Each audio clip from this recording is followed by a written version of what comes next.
মইতো কাৰ্বি আংলঙৰ ল'ৰা ছোৱালীবিলাকক কৈ আছো যে যেনেকৈ এতিয়া আমাৰ 50,000 ৰিক্ৰুটমেণ্ট হ'ব 7% হিলছ টাইপ ৰিজাৰ্ভেশ্যন আছে কাৰ্বিডুলৰ টেট উত্তীৰ্ণসকলৰ সংস্থাপনৰ কাৰণে কিবা ব্যৱস্থা কৰা টেটত 6 শিডিউলত যিমান চাকৰি আছে তেওঁলোকে নিজেই দিব পাৰে এছআইক লৈ একো নাথাকে যদি যিমান পোষ্ট সিমান যদি চাকৰি হয় এছআইত প্ৰব্লেম নাই।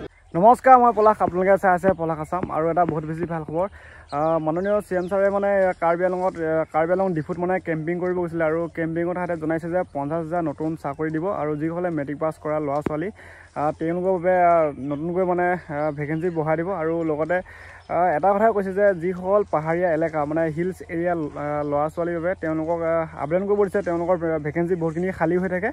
আৰু তোমালোকৰ যি SI এক্সাম হৈছিলে আৰু লগতে টেটৰ যি এক্সাম হৈছিলে তেওঁলোকৰ বিষয়ে CM ছাৰে বহুতখিনি মন্তব্য জনাইছে। আংলঙত এইবাৰ 80% ল'ৰা ছোৱালী মেট্ৰিক পাছ কৰিছে, যোৱাবাৰ যথেষ্ট ল'ৰা মেজিষ্ট্ৰেটো হৈছে।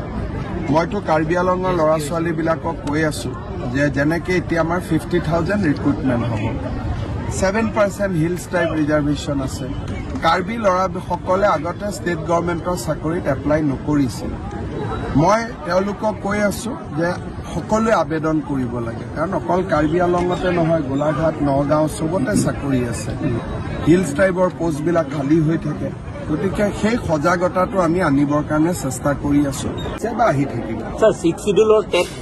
উত্তীৰ্ণসকলৰ সংস্থাপনৰ কাৰণে কিবা ব্যৱস্থা কৰা টেটত 6 শিডিউলত যিমান চাকৰি আছে তেওঁলোকে নিজেই দিব পাৰে। স্পেচিয়েল টেট হৈছিলে ছাৰ, যিমানে টেট পাছ কৰিব কিমান পোষ্ট আছে এইটো কাউন্সিলে জানে।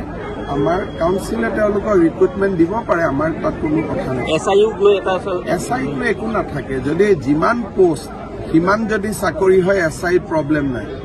কিন্তু যোৱাবাৰ কাৰ্বি আংলঙত প্ৰব্লেম আছিল কি যে টেট পাছ নকৰা কিছুমান ল'ৰা ছোৱালীকো চাকৰি দি দিছিল।